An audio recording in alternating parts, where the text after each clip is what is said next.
2018 साली सायंकाळी 5च्या सुमारास शिवाजीनगर कुकुडवाड येथील मयत रंजना हनुमंत भोसले यांच्या राहत्या घरासमोर आरोपी आबासो बबन काटकर यांनी त्या ठिकाणी येऊन नणंद वैशाली यांना घटस्फोट देण्याच्या कारणावरून सासू रंजना हीच शिवीगाळ दमदाटी केली।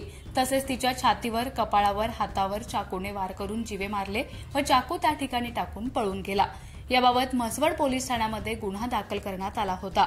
सदर गुन्ह्यात सहाय्यक पोलीस निरीक्षक मालोजीराव देशमुख यांनी साक्षीदाराचे जबाब नोंदवले तसेच वैद्यकीय पुरावे जमा करून सदरकामी पोलीस हवालदार SS सानप यांनी मदत करून कसून तपास केला व आरोपीविरुद्ध अतिरिक्त जिल्हा सत्र न्यायालय वडूज येथे दोषारोप पत्र दाखल केले। सदर प्रकरणामध्ये सरकारी पक्षाच्या वतीने 11 साक्षीदार तपासण्यात आले तसेच साक्षीदाराचे जबाब, कागदपत्रे, पुरावा, वैद्यकीय पुरावा व सरकारी वकीलचा युक्तिवाद ग्राह्य धरून आरोपीस शिक्षा देण्यात आली। या कामी जिल्हा सरकारी वकील वैभव काटकर यांनी काम केले। सदर खटला चालवणे कामी उपविभागीय पोलीस अधिकारी अश्विनी शेंडगे, म्हसवड पोलीस ठाण्याचे सहाय्यक पोलीस निरीक्षक अक्षय सोनवणे यांनी मार्गदर्शन केले।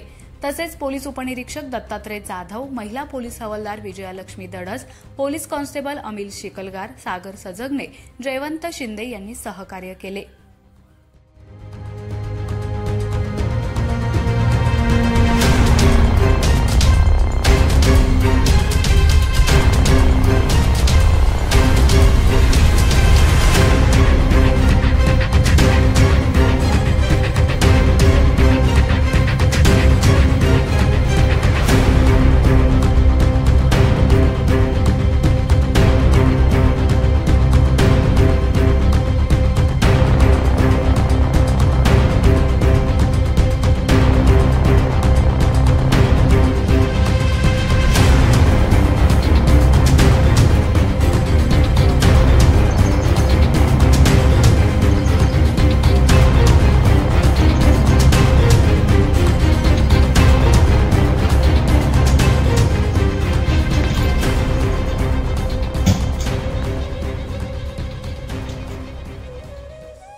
अशाच नवनवीन अपडेट्ससाठी आमच्या खबर गावाकडची या चॅनेलला सबस्क्राइब करा, आमचे व्हिडिओ लाईक करा आणि शेअर करा। धन्यवाद।